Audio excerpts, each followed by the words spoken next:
Program ini akan dimulakan dengan majlis perasmian pada malam 20 Jun bertempat di Hotel Ashley.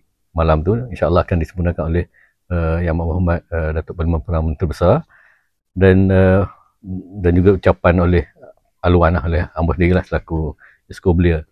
Dan ini untuk menekankan aspirasi Kelantan Future State 2033 yang untuk mengarus-perdanakan suara anak muda Kelantan sebagai pemimpin masyarakat global yang celik isu dan aktif membina perubahan. Itu hasrat kita lah.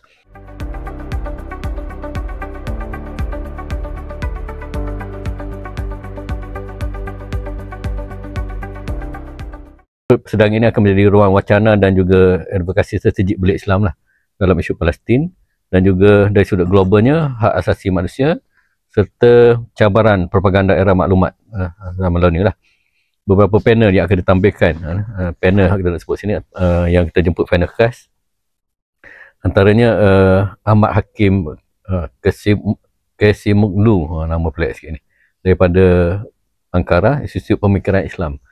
Kemudian Dr. Khalid Al-Waisi daripada Universiti Ankara, Dr. Muhammad Osama Syafiq, Director Institute of Media and Social Dynamic UK, Mr. Ahmad Faisal, influencer ni, independent video journalist dan geopolitical writer, The Patriot Publishing, Mr. Muhammad Nadir Anuri, ini semua kenal belakang ni kan, Cinta Gaza Malaysia. Selain itu kita menampilkan artis tempatan yang popular dalam isu Palestin ni, pertamanya Faisal Tahir dan juga Caprice ataupun nama sebenarnya Mr.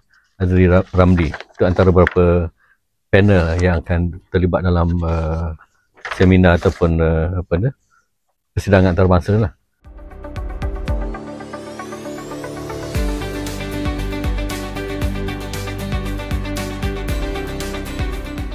Pihak penganjur berharap agar persidangan pada kali ini menatijahkan satu keputusan dan juga idea baru yang praktikal bagi membantu rakyat dan pembebasan Palestin.